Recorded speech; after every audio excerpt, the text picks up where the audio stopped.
40대가 된 여자입니다. 앞자리도 바뀌고 하니 요즘 이런저런 생각이 많아지며 갑갑했던 결혼 생활이 떠오르곤 하네요. 다 잊었다 싶었는데 문득문득 떠오르는 그때의 기억은 어쩔 수가 없나 봐요. 이제는 정말 털어내고 싶어 사연을 쓰게 되었어요. 함께 해주시겠어요? 저는 평소 책을 읽는 것을 좋아해 독서 모임에 나가게 되었어요. 서로 감명 깊게 읽은 책을 교환하여 읽고 이런저런 이야기도 나눌 수 있는 모임이었죠. 남편 역시 그 모임에 나오는 남자 중 한 명이었고 늘 웃는 얼굴에 대화까지 잘 통하는 사람이라 호감이 가더라고요. 그렇게 마음이 깊어지고 남편 역시 저를 좋게 보고 있었는지 만나보지 않겠냐고 하더군요. 저의 승낙으로 저흰 연인 사이가 되었고 연애하는 내내 참 좋았습니다. 남편의 다정함, 배려심 깊은 모습 다 좋았지만 무엇보다 저의 의견에 귀 기울여주고 제 뜻을 존중해주는 남편의 모습이 가장 좋았어요. 저흰 그 흔한 감정싸움 한 번도 하지 않고 결혼까지 하게 되었죠. 순탄한 결혼이었어요. 결혼 준비를 할 당시 남편과 전 간소하게 하고 싶었는데 둘 다 외동이라 내심 걱정이 되더라고요. 아무래도 양가 부모님께서 바라는 게 많진 않을까 하고요. 하지만 상견례 자리에서 양가 부모님께선 저희의 의견을 존중하신다며 다 생략해도 된다고 말씀해 주셨고 그때부턴 일사천리로 진행되었던 것 같아요. 좀 걸렸던 것이 있다면 심호의 말투였는데요. 좀 강압적이라고 해야 할까? 명령조가 입에 붙었다고 해야 할까? 하여튼 그런 말투가 마음에 걸리긴 했지만 그 강압이 저를 향하는 것도 아니고 그저 말투가 그런 것이기에 대수롭지 않게 생각하고 그냥 결혼하게 되었어요. 그렇게 행복한 신혼이 지나고 남편에게서 큰 문제점이 보이기 시작했어요. 결혼을 하기 전에 배려가 넘치고 제 의견을 적극 수용해주는 사람이라고 생각했는데 막상 결혼해서 살다 보니 그게 아니더군요. 남편은 제 의견을 적극 수용해주는 것이 아니라 그냥 의견 자체가 없는 사람이더라고요. 처음엔 그냥 그런 사람도 있고 이런 사람도 있다고 생각하며 잘 지내보려고 했어요. 큰 단점이 아니라고 생각했으니까요. 그런데요, 의견이 없는 사람과 산다는 것, 그건 생각보다 더 고된 일이었습니다. 여보, 그러면 우리 적금 만기된 거 어떻게 했으면 좋겠어? 투자했으면 좋겠어? 아니면 다시 적금으로 묶어뒀으면 좋겠어? 그게... 당신은 어떻게 했으면 좋겠어? 글쎄, 나도 고민스러워서 당신한테 물은 건데 일단 이건 좀 더 고민해보자. 그리고 이번에 어머님 생신 땐 어떻게 하면 좋을까? 어머님이 편한 대로 하라고 하긴 했는데 그래도 집에서 모시면 더 좋아하시겠지? 아닌가? 혹시 드시고 싶으신 게 따로 있는 건가? 당신 어머님한테 따로 뭐 들은 말 같은 거 없어? 뭔가 드시고 싶다든지 필요하다든지 그런 이야기 말이야. 엄마가 편한 대로 하라고 했으면 왜 시켜도 될 것 같긴 한데. 아닌가? 집에서 먹는 게 더 좋은가? 나도 따로 들은 이야기가 없어서 잘 모르겠네. 당신 편한 대로 해. 늘 이런 식이었어요. 제가 편한 대로 하는 것도 한두 번이죠. 기계랑 대화하는 것도 아니고 늘 같은 대답만 하니 정말 답답하더라고요. 시간이 지나니 같은 말만 답하던 남편은 저에게 자신이 사소한 것 하나까지 묻기 시작하더군요. 여보, 나 차 고장나서 수리 맡겼거든? 그런데 며칠 걸린다네? 아, 그래? 그런데 표정이 왜 그렇게 안 좋아? 혹시 사고 나서 고장난 거야? 어디 다쳤어? 아니, 그런 건 아닌데 나 출퇴근할 때 있잖아. 버스 타야 할까, 택시 타야 할까? 아, 지하철도 있지? 뭐 타고 가는 게 좋을까? 뭐? 그것 때문에 표정이 그렇게 심각한 거야? 그게 고민스러워서 난 정말 이런 거 결정하는 거 너무 힘들어. 뭘 그렇게 고민해. 최근 경로 검색해서 나오는 대로 타고 가. 그러면 되지. 그런 방법이 있었지? 그래, 알겠어. 이때까진 대수롭지 않게 생각했던 것 같아요. 그냥 답답한 사람이 걱정도 많다. 이런 식이요. 그런데 어느 날은 양말을 보면 가만히 서 있더라고요. 원래 신던 양말들이 오래되어 새로 주문해서 넣어뒀던 터라 무슨 문제라도 생긴 건가 하는 마음에 남편의 옆으로 갔어요. 머리까지 잡아뜯으며 고민하는 남편은 제가 다가가 말을 거니 너무나도 심각한 얼굴로 이렇게 물어오더군요. 왜 그러고 있어? 얼른 준비하고 출근해야지. 그게 양말을 어떤 걸 신어야 할지 모르겠네. 검은색을 신을까? 아니다. 회색이 낫겠지? 아닌가? 흰색을 신어야 하나? 이쯤 되니 짜증을 넘어 화가 나더라고요. 어차피 신발 신으면 잘 보이지도 않는 양말 뭐가 그렇게 중요하다고. 그리도 심각한 얼굴로 10분이 넘는 시간 동안 고민을 하고 있다니 패션 양말 골라 신는 것도 아니고 저로서는 참 이해가 되지 않았어요. 아무거나 신어 여보. 아무거나 신기엔 너무 고민스러워서 그래. 그러지 말고 여보가 좀 골라주면 안 돼? 여보가 무슨 유치원생도 아니고 이런 것까지 내가 골라줘야 해? 그냥 손 집히는 대로 신으면 되잖아. 양말통에 양말이 무슨 무지개 색깔로 있는 것도 아니고 내가 당신 편하라고 3가지 색깔만 넣어뒀잖아. 제발 그냥 딱 보이는 거 신어. 응? 그게 난 어려운 걸 어떻게 해. 그럼 이때까진 어떻게 골라 신었어? 장가 오기 전까진 어떻게 골라 신었는데? 엄마가 다 골라줬지, 장가 오기 전엔. 엄마가 그날 입을 옷이랑 양말까지 다 챙겨줘서 이런 고민을 할 필요가 없었단 말이야. 엄마는 하나부터 10까지 알아서 다 해줬는데 당신은 왜 안 해줘? 뭐? 지금 양말 안 골라주는 내가 이상하다는 거야? 이상하다는 것까진 아닌데 좀 도와줬으면 좋겠다 이 말이지. 엄마가 알아서 다 챙겨줄 땐 편했는데. 엄마한테 골라달라고 하면 되겠다. 왜 그 생각을 못했지? 이러면서 시모에게 영상통화를 거는데 정말 이건 아니다 싶더군요. 더 황당한 건 그런 상황을 시모는 자연스럽게 받아들이고 진지하게 양말을 골라주고 있다는 점이었어요. 아니, 검은색, 회색, 흰색에서 고를 게 뭐 있다고 고르나요? 그것도 그렇게 진지하게요. 거기에다가 한두 살 먹은 어린애도 아니고 득달같이 영통까지 걸어 물어보는 남편이나 그걸 또 자연스럽게 골라주고 있는 시모나. 뭐 하는 짓인지 모르겠더라고요. 제가 황당함에 얼이 빠진 사이 전화를 끊은 남편은 뭐가 그리 신이 나는지 웃고 있었고 그런 남편의 모습이 더욱 이해되지 않았어요. 아니 여보, 지금이 몇 시인 줄은 알아? 7시 조금 넘었어. 당신 생각이 있어 없어? 꼭 이 아침부터 전화해서 그런 걸 물어야 해? 그럼 어떻게 해? 당신은 골라주지도 않고 짜증만 냈잖아. 나도 당신한테 묻는 거 짜증나고 스트레스 받는다고. 그래서 앞으로도 이렇게 어머님한테 전화해서 묻겠다는 말이야? 응. 왜 진작 이 생각을 못했나 모르겠어. 결혼하기 전에도 엄마 말대로 해서 편했고 손해본 적도 없었어. 세상 우리 엄마 정말 대단하다. 그렇지? 난 여보가 새삼 대단해. 당신이 마마보이야? 어떻게 하나부터 10까지 어머님한테 다 묻고 살겠다는 거야? 그것도 결혼까지 한 사람이. 당신은 한 집안의 가장이야. 알고는 있어? 마마보이라니. 당신 말이 좀 심한 거 아니야? 난 그저 고민하느라 흘려보내는 시간도 아깝고 거기에서 오는 스트레스도 싫을 뿐이야. 엄마한테 묻기만 하고 엄마가 시키는 대로만 하면 뭐든 다 좋아지는데 그게 왜 마마보이야? 이건 당연하고 합리적인 선택이라고 하는 거야. 알겠어? 앞으로는 당신 대신 엄마한테 물을 테니 그런 줄 알아. 사실 내가 엄마하고 상의해서 결정하면 당신이 더 편하고 좋은 거 아니야? 하여튼 나 출근해. 저녁에 봐. 이렇게 말한 남편은 시모와 5분의 통으로 결정된 검은색 양말을 신고 출근을 하더군요. 그제서야 알겠더군요. 남편은 지독한 결정장애도 문제이지만 그것보다 더 충격적인 문제는 심각한 마마보이라는 것을요. 한번 영상통화에 포문을 연 남편은 틈만 나면 시모에게 전화를 하기 시작하더라고요. 그저 양말이나 옷을 골라달라는 전화들이었으면 제가 이곳에 사연까지 쓸 일은 없었겠죠. 아니, 애초에 이혼까지 하진 않았을 겁니다.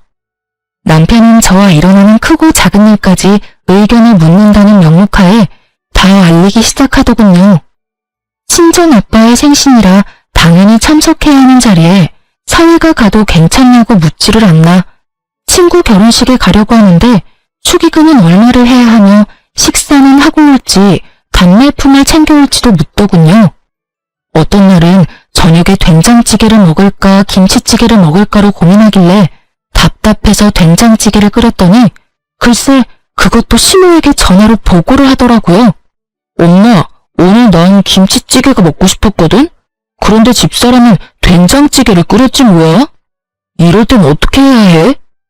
그럴 땐 김치찌개를 먹고 싶다고 하고 새로 끓여달라고 하면 돼. 먹고 싶은 건 먹고 살아야지. 들었지? 나 김치찌개 먹고 싶어. 다시 끓여줘. 제 심정이 어땠을지 상상이 되시나요? 정말 보글보글 끓고 있는 된장 뚝배기로 남편 휴대전화를 부숴버리고 싶은 심정이었어요. 남편은 서서히 자신의 문제를 넘어 부부 사이의 문제까지도 시모에게 묻고 시모가 시키는 대로 하기 시작했고 당연히 저와 남편은 싸움이 잦아지게 되었어요. 일이 그렇게 되니 전 당연히 시모의 미움을 한몸에 받게 되었고 처음엔 남편을 통해 저에게 말을 전하던 시모는 어느 순간부턴 남편과의 전화를 끊어버리고 저에게 바로 전화를 걸어 훈수질을 하기 시작하더라고요. 아가, 너 요즘 우리 아들한테 잔소리를 그렇게 한다면서? 집안에서 여자 목소리가 너무 커도 좋지 않은 법이다. 나 봐라, 얼마나 내조를 잘하니? 날 보고 좀 배우렴. 그리고 앞전에 우리 아들 입고 왔던 옷은 영 별로더라. 그거 버리고 베이지 계열 옷 사다 입혀. 우리 아들은 그런 색 입히는 게 잘 받아. 알겠니? 이런 식으로요. 저에게 할 말을 어디 메모라도 해놨다가 몰아붙이는 것도 아니고 2, 3일에 한 번씩 전화가 와서 다다다 자기 할 말만 하고 끊어버리는데 정말 이건 아니다 싶더라고요. 아주 시댁의 시자만 들어도 치가 떨리는 상황인데 참고 있던 저의 인내심을 뚝 끊어버리는 일이 일어나고야 말았습니다. 그날도 다른 날과 마찬가지로 퇴근을 하고 기쁜 마음으로 집으로 돌아왔어요. 집엔 불이 환히 켜져 있었고 전 당연히 남편일 거라 생각했어요. 하지만 저희 집엔 남편은 없었고 누구보다 자연스럽게 주방에서 요리를 하고 있는 어머님이 있더라고요. 전 결혼을 하기 전부터 이건 절대 안 된다고 생각했던 것 중 한 가지가 이것이었어요. 시댁 식구뿐 아니라 친정 식구들이라도 부부의 공간은 함부로 들어오는 것은 절대 안 된다고요. 왜 막장 드라마에도 그런 장면들이 가끔 나오잖아요. 아내와 상의도 하지 않고 시모에게 현관 비밀번호를 알려주는 그 생각 없는 남편놈들. 저런 생각 없는 놈들은 그냥 결혼을 하지 말고 혼자 평생 살아야 한다고 욕을 했었는데 그 욕 얻어먹어 마땅한 인간이 제 남편이었더라고요. 제 생각이 이러했기에 그 순간 시모의 행동은 절대 용납도 이해도 되지 않는 것이었어요. 이런 제 생각은 전혀 알지 못하는 시모는 저와는 달리 아주 평온한 얼굴로 주인인 양 저를 맞이하더라고요. 왔니? 아니 글쎄 우리 아들이 오늘 전화가 왔는데 집에 먹을 게 없다고 하면서 쫄쫄 굶게 생겼다고 하길래 왔단다. 오랜만에 너도 보고 싶기도 하고 음식도 할 겸 해서 말이야. 쫄쫄 굶기는 개뿔. 저요 요리학원도 다녔었고 친정엄마에게 웬만한 건 다 배워와서 음식 꽤 하는 편이었어요. 거기에다 요리하는 것도 좋아해서 냉장고를 비우는 일도 없었고요. 그날도 전날 밤에 미리 재워둔 갈비부터 해서 밑반찬 3가지, 묵국까지 한 끼는 제대로 먹고도 남을 음식들이 있었는데 왜 그런 전화를 했는지 도무지 이해가 되지 않더라고요. 이쯤 되니 남편은 그냥 저를 괴롭히고 싶은가 하는 생각도 슬슬 올라오며 저의 화는 더욱 솟구치고 있었죠. 그렇지 않고서야 일을 이렇게까지 만들 리는 없을 테니까요. 냉장고에 오늘 먹을거리 다 만들어뒀는데 그이가 못 봤나 봐요. 그렇지 않아도 봤는데 우리 아들이 먹을 만한 게 없더라. 우리 아들은 그런 거 싫어해. 너 그러고 서 있지 말고 얼른 옷부터 갈아입고 와서 옆에서 좀 보고 배워. 내가 오늘 우리 아들은 어떻게 해야 좋아하는지 알려줄 테니까 말이야. 제가 미리 재워둔 갈비를 개눈 감추듯 먹고 그 양념에 밥까지 말아먹은 사람인데 그런 걸 싫어한다니요. 그리 잘 먹었던 것이 기억이나 굳이 피곤한 몸을 이끌고 장보다가 손수 재워둔 것이었는데요. 그냥 시모가 오고 싶어 안달이나 아들 핑계를 대고 와서 주방을 점령한 것이 분명히 보이더라고요. 전 이대로는 안 되겠다 싶었고 일단 옷은 갈아입어야 했기에 방으로 들어와 옷을 갈아입으며 최대한 마음을 가라앉혔어요. 심호흡을 몇 번이나 했는지 몰라요. 아무리 이 상황이 황당하고 화가 난다고 해도 흥분을 한 채 어른에게 제 뜻을 전하고 싶지 않았으니까요. 그렇게 전 주방으로 향했고 여전히 바쁜 시모에게 최대한 정중하게 말을 했어요. 저 어머님 부탁이 있어요. 응? 부탁? 말해보렴. 앞으로는 저한테 먼저 연락하고 오시면 안 될까요? 그러면 제가 일찍 마치고 와 있을 수도 있잖아요. 오늘처럼 이렇게 아무도 없는 집에 들어와 있는 건 아무래도 제가 좀 그래요, 어머님. 부부 공간이기도 하고 집안 꼴이 엉망일 수도 있고요. 부탁 좀 드릴게요. 최대한 좋게 이야기했다고 생각했는데 시모는 그저 제 모든 것이 마음에 들지 않는다는 듯 들고 있던 국자까지 바닥에 내팽개치며 노발대발하기 시작하더군요. 뭐야? 내가 너 좋게 대해보려고 했는데 정말 안 되겠구나. 네가 뭔데 나한테 오라가라 하니? 여기 내 아들 집이야. 내 아들 집에 내가 오겠다는데 네가 뭔데? 제 집이기도 하니까요. 이 집 살 때 어머님 아들 돈만 들어간 거 아니고요. 제 돈도 반틈 들어갔으니 엄연히 따지면 저희 부부집이죠. 아, 그러니까 네 말은 그까짓 알량한 몇 푼 보탰으니 네 집이기도 하다. 이 말이지? 그래서 나보고 앞으로는 발길도 하지 말라. 이 말이 하고 싶은 게야? 아니요. 아예 오지 말란 말이 아니라 언제든 와도 상관없는데 연락은 주고 오면 좋겠다. 이 말이에요. 이렇게 집주인도 없는데 들어와서 이러고 계시는 거 제 입장에선 좀 곤란해요.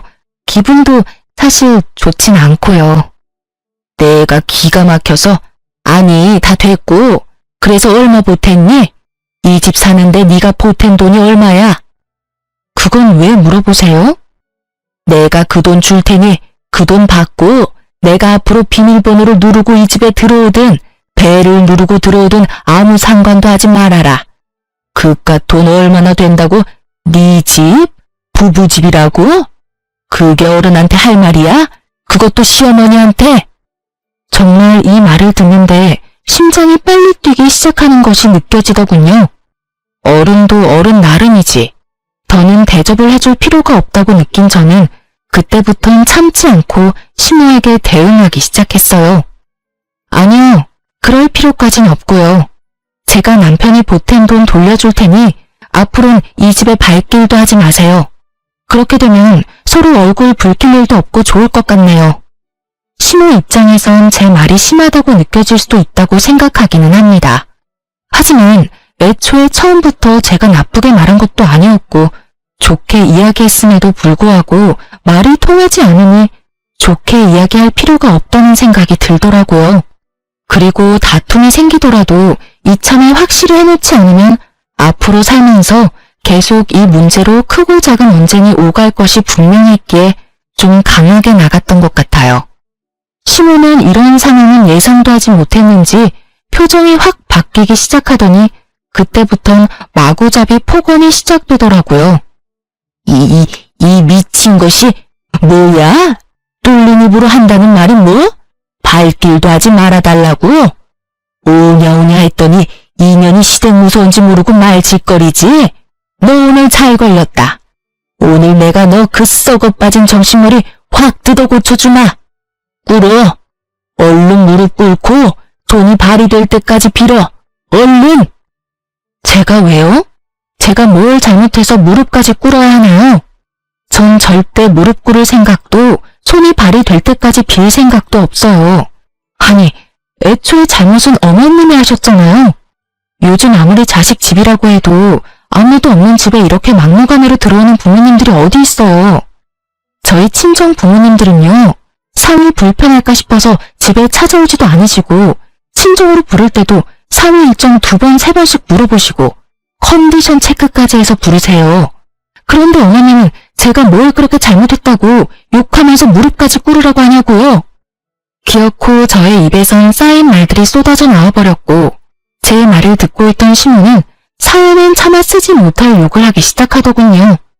각종 동물의 새끼들이 난무하고 제 어깨를 손가락으로 밀치기까지 하는데 차마 상종 못할 인간이라는 생각이 딱 들더라고요.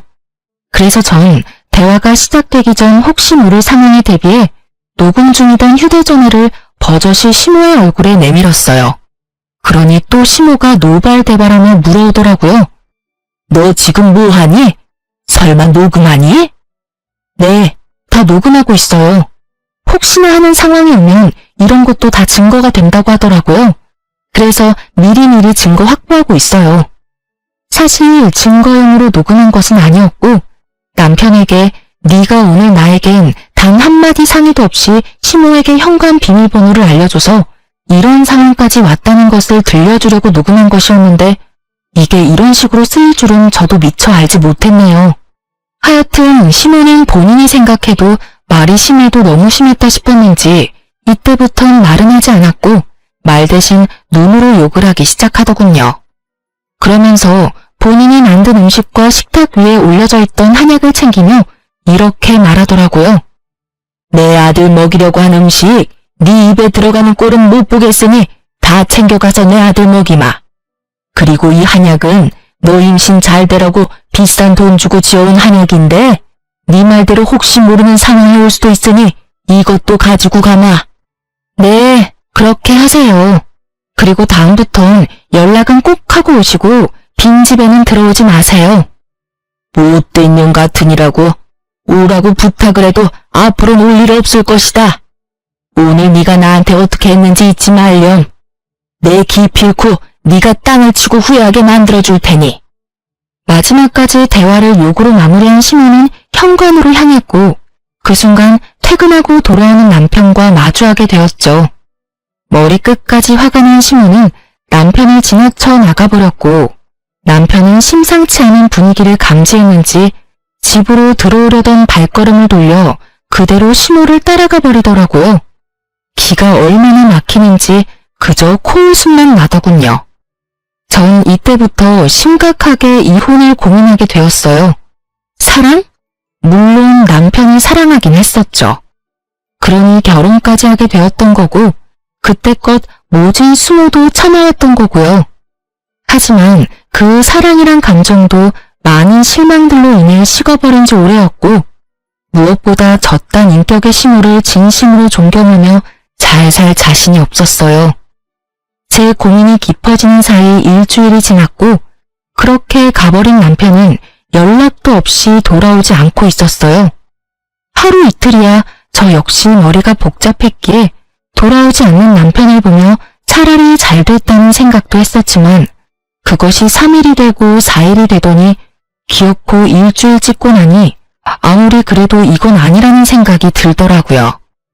그래서 전 끝을 내더라도 얼굴을 보고 끝을 내야겠다는 생각에 시댁으로 찾아가게 되었어요.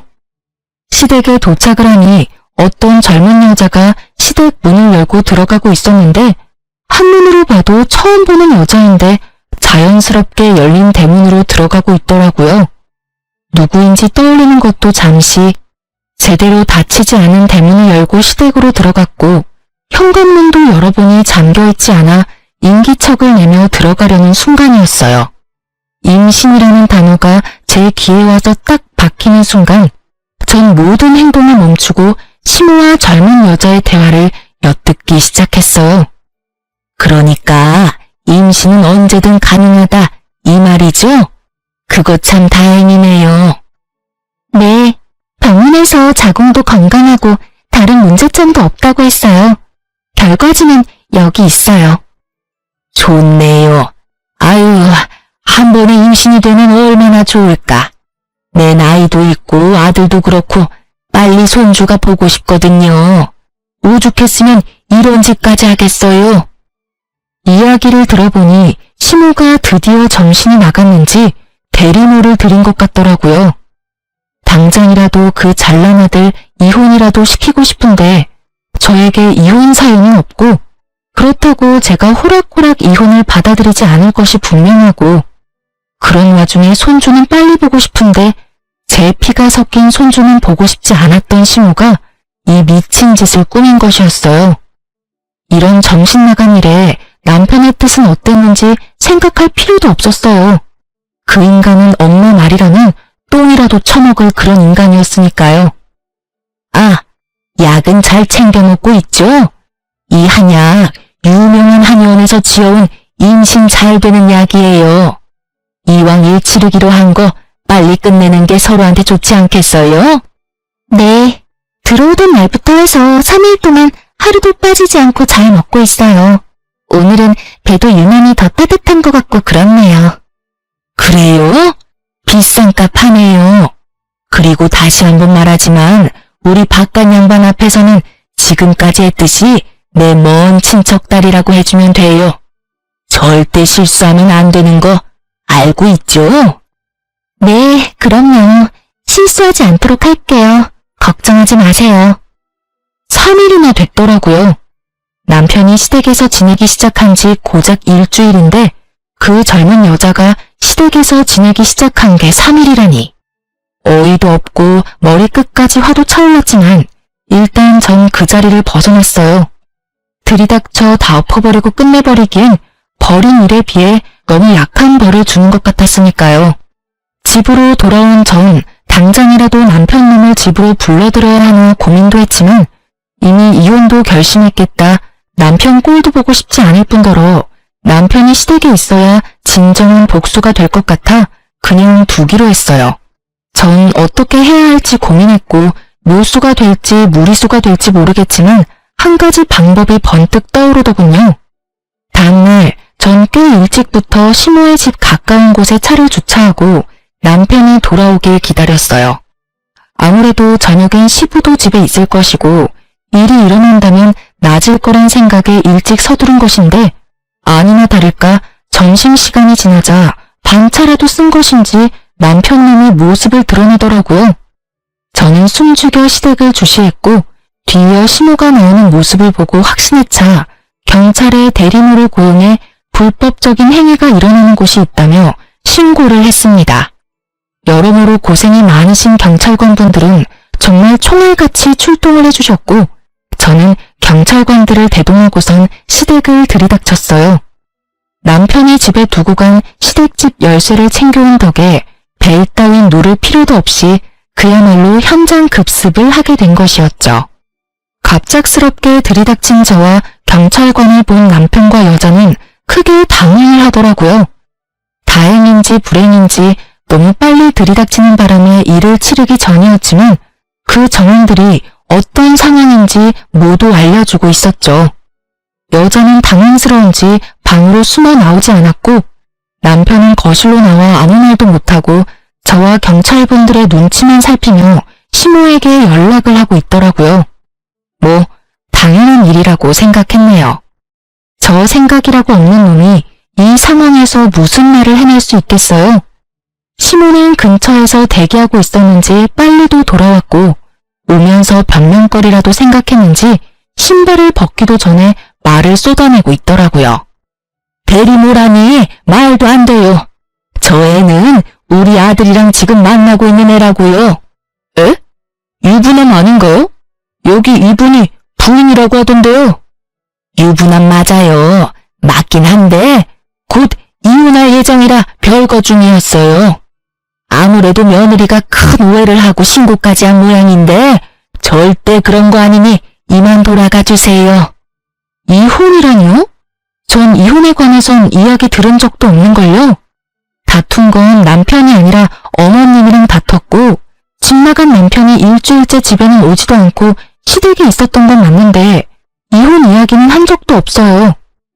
상반되는 주장에 경찰관은 이러지도 저러지도 못하는 상황이 되어버렸어요. 대리모 처벌을 받게 된다면 제일 좋은 상황이겠지만 찾아보니 불법적인 행위는 맞으나 그걸 증명하는 것이 몹시 어려울 뿐 아니라 현실적으로 힘들 수 있다는 걸 알고 있었기에 이쯤에서 경찰관들은 보내드리기로 했어요. 애초에 저의 계획은 이 모든 광경을 경찰분들이 함께 보고 들어 훗날 혹시 모르는 상황에 이와 같은 사유로 신고했다는 기록을 남기고 또 저의 증인이 되어주시면 좋겠다 하는 마음에서 신고를 한 것이었으니까요. 저의 계획대로 경찰관들은 언제든 도움이 필요하다는 연락을 달라며 연락처를 주고 가셨고 시모는 저에게 고래고래 소리를 지르기 시작하더군요. 이 미친년아, 이게 무슨 짓이야? 경찰에 신고를 해? 네가 제정신이야? 누가 누구한테 해야 할 말을 하고 있는지 어머님이야말로 제정신이세요? 도대체 무슨 생각이면 이딴 짓까지 할 수 있는지 그 정신세계가 다 궁금하네요. 비치지 않고서야 이딴 짓을 벌일 생각을 하세요? 이렇게 된 게 다 누구 탓인데? 다 너 때문이잖아. 이게 왜 제 탓이에요? 미쳐도 곱게 미쳐야지. 왜 엄한 사람 탓을 하세요? 네가 날 무시해서 이런 일이 일어난 거다. 내 아들을 데리고 사는 주제에 네가 감히 날 무시해? 집에 발길도 하지 마. 연락을 해? 네가 내 말만 잘 듣고 그따위로 굴지만 않았어도 내가 이렇게까지 하진 않았을 거다. 이 모든 게 다 날 무시한 너 때문에 일어난 결과다. 이 말이야. 알겠니? 정말 정신이 나간 사람처럼 눈을 뒤집고 억지를 부리던 시모는 방에 숨어 떨고 있던 여자를 끌고 와 자신의 옆에 세우더니 이렇게 말하더군요. 난 얘를 내 며느리로 맞을 예정이니 넌 그런 줄 알고 당장 내 아들이랑 이혼해. 당장! 이혼하라고 하면 누가 겁낼 줄 아세요? 그깟 이혼 그렇지 않아도 할 거라고요. 돈 두둑하게 준비해두는 게 좋을 거예요. 저 소송에 하는 한이 있더라도 위자료 청구는 꼭 할 거니까요. 위자료? 우리가 왜 위자료를 줘야 하니? 그런 돈 먹고 죽으라고 해도 없다. 내 말 못 들었니? 우리 아들 이 여자랑 결혼시키려면 돈 들어갈 데가 한두 군데가 아닌데 너한테 줄 돈이 있겠니? 헛꿈 꾸지 말고 그냥 조용히 이혼이나 해. 알겠어? 아줌마, 법이 뭐 아줌마 뜻대로 마음대로 다 될 줄 아세요?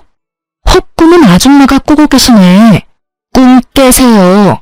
재혼은 무슨, 이혼이나 제대로 하고 아들 재혼시킬 생각을 해야지. 시모의 말이 저도 어이가 없었는데 그 여자도 어이가 없긴 없었는지 두려움에 떨던 모습은 온데간데 없이 사라지고 크게 화를 내며 말하기 시작하더라고요. 잠시만요. 아줌마, 지금 무슨 소리 하시는 거예요? 결혼이라니. 제가 언제 결혼한다고 했어요? 전 그저 일을 하러 온 것뿐이라고요. 여자의 반박은 예상하지 못했는지 시모가 크게 당황하며 여자를 설득하기 시작하더라고요. 시모의 설득에도 여자의 마음을 돌리기엔 부족해 보였지만요. 그게 아가씨 잘 생각해봐요. 우리 집 이 정도면 꽤 사는 편이고 우리 아들 능력도 좋아. 아가씨도 이런 일이나 하는 것보단 결혼해서 아기 낳고 안정적으로 사는 게 더 좋지 않겠어요? 며칠 되진 않았지만 내가 아가씨가 마음에 들어서 그래. 우리 바깥 양반한테야 사실 먼 친척이 아니라 친구 딸이었다고 둘러대면 되는 거고. 어때요? 좋지 않아요? 좋기는요? 제가 비록 돈이 급해서 이런 제안을 받아들이긴 했지만 이딴 남자랑 결혼할 생각은 죽어도 없다고요. 거기에다가 이런 시어머니라니 제가 미쳤어요? 그리고 유부남이라니 이혼남이라고 했잖아요. 이혼했는데 자네는 꼭 보고 싶어서 어쩔 수 없이 이런 방법까지 찾게 됐다면서 그래놓고선 기막혀서 정말. 저 그만둘게요. 어차피 그 한약만 먹었다 뿐이지 일은 시작도 못했고 돈도 못 받았으니까 없던 걸로 치자고요. 그럼 전 가볼 테니 집안일은 알아서들 해결하시라고요. 아가씨, 그러지 말고 다시 생각해봐요. 몇 번을 생각해도 제 생각은 변하지 않으니 이것 좀 놓으시라고요. 간절하게도 매달리는 시모의 팔을 뿌리친 여자는 자신의 짐을 챙겨 현관문을 열었고 그 순간 사람들이 우르르 넘어지듯 시댁으로 들어오는 것이 아니겠어요? 알고 보니 조용한 동네에 경찰들이 왔다 갔다 하니 궁금했던 동네 사람들이 시댁 앞으로 서성이기 시작했고, 궁금증을 참지 못했던 몇몇 분들이 열린 대문으로 들어가기 시작하자 뒤따라 많은 사람이 들어오게 되었고, 그렇게 모인 사람들은 현관 앞에 귀를 세우고 모든 대화를 엿듣게 된 것이었어요. 동네에서 온갖 고상한 척은 혼자 다 하며 시모 홀로 저 세상 우아한 척은 다 하고 다닌 것을 아는 저로서는 참 눈물나게 웃긴 상황이었지만, 시모에겐 그만큼 치욕스러운 일이 없는지 얼굴이 홍당무처럼 붉어졌더라고요. 이게 무슨 개망신이야? 다들 뭘 보고 있어요? 당장 나가지 못해요? 시모의 호통에 다들 밖으로 나가긴 했지만 눈빛들이 초롱초롱한 걸 보아하니 중요한 내용은 다 들은 것 같더라고요. 시모는 이런 상황 역시 전부 제 탓으로 돌리고 싶은지 저에게 또 온갖 말을 쏟아내더라고요. 이게 다 니년 때문이라고. 이게 무슨 망신이야? 이제 동네에 얼굴을 어떻게 들고 다니냐 이 말이다. 이 와중에도 제 탓인가요? 정말 이 정도는 병이에요. 나한테 이러고 있을 시간에 병원이라도 가보는 건 어때요? 요새 정신병은 생각보다 좋다고요. 무엇이 어쩌고 저째? 너 내가 가만둘지 알아? 너 이렇게 독하고 되바라지지 못한 년이라고 다 소문내고 다닐 거다. 그렇게 되면 네가 얼굴이라도 똑바로 들고 다닐 수 있을지 알아? 네 인생 거기에서 끝이다 이거야. 아줌마, 명예훼손이라는 죄가 생각보다 커요. 그러다 제가 합의라도 안 해주면 어디 가야 하는지는 잘 알고 있죠? 깜빵 가야 해요, 깜빵. 뭐 생활비 안 들고 좋긴 하겠네요? 머리채 정도는 잡혀줄 요량으로 한 말인데 시모는 아무 말도 하지 못하고선 목덜미만 잡고 곡소리를 내고 있더군요. 마음에 담아뒀던 말도 다 했겠다. 상황을 보니 제가 거기에서 더 할 일은 없어 보이더라고요. 이미 제가 바랬던 것보다 더욱 만족스러운 상황이었으니까요. 전 한 가지 중요한 사실과 더불어 이혼을 통보하고선 시댁에서 나왔어요. 혹시 알아? 나 여기 들어오는 순간부터 시작해서 지금까지 다 녹음 중이야. 덕분에 이혼 과정이 좀 더 수월할 것 같네. 이혼서를 보낼 테니까 도장 찍어서 법원으로 가지고 와. 그러면 법원에서 보자. 혼자 오기 그러면 네 엄마랑 오든가 해. 전 집으로 돌아왔고 실시간으로 변하는 감정 앞에 울다가 웃다가를 계속해서 반복했던 것 같아요. 생각보다 더 잔혹했고 더 아프더라고요. 그렇게 감정의 널뛰기 속에서 헤어나오고 있는 순간 시모와 남편이 찾아왔더라고요. 그 순간에도 남편은 입을 다물고 있었고 시모가 주도해서 말하기 시작했어요. 예, 일이 이렇게까지 됐는데 계속 같이 살라는 말은 하지 않으마. 이혼은 물론이고 조건도 다 맞춰줄 테니 부탁 한 가지만 들어주면 안 되겠니? 부탁이요? 그래, 뭐 어려운 건 아니고 혹시나 우리 영감한테 연락이 와서 이혼하는 이유에 관해서 물으면 그냥 성격 차이라고 해주면 안 되겠니? 오늘 있었던 일은 제발 비밀로 좀 해주렴. 찾아와서 한다는 말이 고작 그거예요? 그런 부탁하기 전에 저한테 사과라도 해야 하는 거 아닌가요? 당신도 그래. 이런 상황에서도 입국 다물고 있는 게 말이 돼? 나한테 안 미안해? 나한테 할 말이 전혀 없냐고. 미안해 여보. 내가 다 잘못했어. 그러니까 엄마 말대로 아버지한텐 제발 비밀로 해주라. 아버지 알면 진짜 큰일 나. 왜? 아버님이 아시면 큰일이라도 나나봐. 그야 당신도 잘 알잖아 아버지 성격. 아버지가 아시는 날엔 모르긴 몰라도 집에서 쫓겨날 거야. 그게 겁나는 인간이 그딴 짓을 해? 엄마가 괜찮다고 했단 말이야. 넌 엄마가 죽으라고 하면 죽을 거야? 됐다 됐어. 내가 너 같은 마마보이랑 무슨 말을 하겠어? 일단 알겠으니까 네 엄마 데리고 좀 가. 두 사람 계속 보고 있다간 정말 큰 사고 칠 것 같으니까. 두 사람은 몇 번이나 정말이냐며 되묻더니 돌아가더라고요. 전 정말로 아버님에게 알릴 생각이 없었어요. 왜냐고요? 이미 아버님은 알고 계셨으니까요. 제가 시댁에서 나오는데 실행력 하나는 끝내주는 동네분이 이미 아버님에게 전화를 걸어 모든 사실을 알리고 있더라고요. 그러니 두 사람의 애원대로 제가 비밀로 한다 한들 이미 소용없는 일이지 않겠어요? 그 비정상적인 집안에서 유일하게 정상적인 분이 아버님이시니 두 사람의 앞날이야 뻔했죠. 아니나 다를까 퇴근을 하신 아버님은 시댁을 뒤집어 엎어버리고 저에게 전화를 주셨더라고요. 수화기 너머로 들려오는 심오한 남편놈의 흐느끼는 소리가 참 들을만하더군요. 아가야, 이야기 다 들었다. 내가 너에게 너무 미안해서 어떻게 미안하단 말을 전해야 하는지 모르겠구나. 정말로 미안하구나. 내가 너를 대신해서 두 사람에게 크게 한 소리 했다. 아무리 정신이 나갔다고 해도 어떻게 그런 짓거리까지 할 수가 있는지. 너도 그렇다. 그런 일이 있었으면 혼자 끙끙거리지 말고 나한테 알렸어야지. 혼자 얼마나 힘들었을 거야. 내가 정말 그 말을 듣는데 우리 아가가 혼자 힘들었을 생각을 하니 억장이 다 무너져서 혼났어. 좋지도 않은 일 일찍 아셔봤자 이렇게 속상해하실 게 뻔하니 입이 안 떨어지더라고요. 죄송해요. 네가 죄송할 게 뭐가 있어? 내 걱정에 그런 걸 나도 다 알고 있는데. 어찌되었든 난 이 인간들한테 어떠한 도움도 주지 않을 테니 네가 하고 싶은 건 다 하렴. 알겠니? 네, 알겠어요. 그렇게 말씀해 주셔서 감사해요. 감사하긴. 늘 건강하거라, 아가. 네, 아버님도 건강하세요. 이 통화를 마지막으로 아버님과 더는 연락을 주고받는 일은 없었어요. 전 변호사를 선임했고 제가 가지고 있던 모든 증거를 넘겨드렸죠. 이혼 소송과 함께 시모를 상대로 한 위자료 청구 소송도 진행하게 되었고 전 승소하게 되었어요. 결정적으로 승소를 하게 된 건 당시 현장에 출동했던 경찰관 두 분의 증언과 출동 기록 때문이었는데요. 어쨌든 전 성공적으로 이혼을 했고 위자료도 생각보다 더 많이 받을 수 있었네요.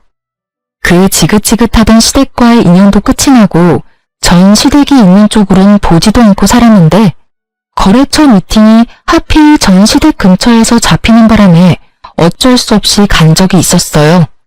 약속 장소 근처에 주차하고 전 시댁 앞을 지나는데 저를 알아본 몇몇 주민분들이 저에게 전 시댁의 소식을 알려주고 싶으신지 큰 소리로 대화를 하기 시작하더라고요.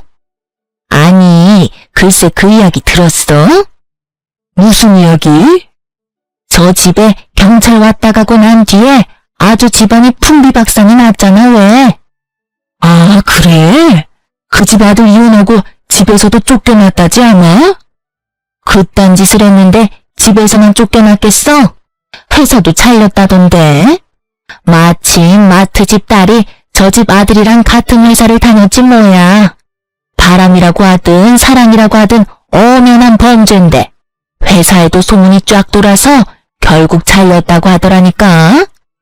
그거 참 꿀 좋다고 생각하며 걸음을 서두르려는데 아직 남은 이야기가 있는지 저를 따라오며 대화를 하시더라고요. 그런데 아들은 그렇다 치고 그 옆에 애는 왜 안 보여? 에? 몰랐어? 그 옆에 애도 집에서 쫓겨났잖아. 집안을 풍비박산을 내놨는데 안 쫓겨나고 배겨? 온 동네를 누비고 다니면서 온갖 고상한 척은 혼자 다 하더니 결국 이혼당하고 집에서 쫓겨나고. 그러게 장가가면 내 아들 아니다 하고 살아야지. 요즘 시댁이 옛날 시댁이랑 같나? 하여튼 이혼당하고 쫓겨날 때도 얼마 받지도 못했다고 하더라고. 그 나이에 쥐꼬리만한 돈 받아서 쫓겨났으니 노년 참 고달프게 생겼어. 어머, 그래서 요즘 안 보였나 보네. 난 또 창피해서 밖에 안 나오는 건 줄 알았지. 그 옆에 내 얼굴에 철판이 얼마나 두꺼운데 그런 일이 있었다고 집에 처박혀 있겠어? 아마 모르긴 몰라도 이혼 안 당했으면 아무 일도 없었다는 듯이 온갖 고상한 척은 다 하면서 다녔을 거야. 그 꼴 안 봐도 돼서 얼마나 다행인지. 아, 그리고 들어보니까 끼고 살던 아들이랑 나란히 쫓겨나서 다른 동네에서 월세방 얻어서 살고 있다고 하더라고. 제가 알기론 전 시댁에 재산이 조금 있기도 했고 아버님이 일도 꾸준히 하셔서 두 사람 다 돈 걱정 한번 해보는 일 없이 살았던 걸로 알고 있는데 이야기를 들어보니 노후가 꽤 볼만하겠더라고요. 그나마 모았던 전 시누의 비상금도 위자료로 저에게 다 준 것으로 알고 전 남편 역시 남은 돈이 얼마 없는 것으로 알고 있으니까요. 거기에다 직장까지 잃었으니 절망스럽겠네요. 아, 아닌가요?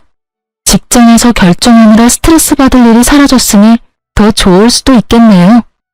거기에다 뭐든 다 챙겨주고 결정해주는 전 시모가 옆에 있으니 어쩌면 더 행복할 수도 있겠네요. 통쾌한 소식을 전해주신 동네분은 하고 싶었던 말을 다 하셨는지 더는 저를 뒤따르지 않으시더라고요. 속으로 감사의 마음을 전했습니다. 덕분에 그 인간들의 통쾌한 결말을 알게 되었으니까요. 요즘엔 전 진급을 앞두고 있어서 바쁘게 보내고 있어요. 그 끔찍한 마마보이와 이혼을 한 지도 벌써 5년이란 세월이 흘러갔네요. 이렇게 보니 새삼 시간이 참 빠른 거 있죠? 그 사이 전 좋은 사람을 만나 연애를 하고 있어요. 남자친구는 평범한 직장인인데 직장뿐 아니라 다 평범하기 그지없는 평범한 사람인데 저에 대한 애정만큼은 평범하지 않은 그런 남자예요. 남자친구를 사랑하긴 하지만 한번 실패한 경험이 있어서 그런지 결혼 생각이 쉽사리 들진 않네요. 이런 저의 마음을 남자친구도 아는지 조급하게 생각하지 않는다며 기다려준다고 하고요. 뭐 이렇게 연애만 해도 좋다고 하니 일단 지금 이 순간을 즐기며 2번 실패하는 일은 없도록 신중하게 고민해 보려고요. 이로써 저의 사연은 끝이 났네요. 어떠셨을지 모르겠어요.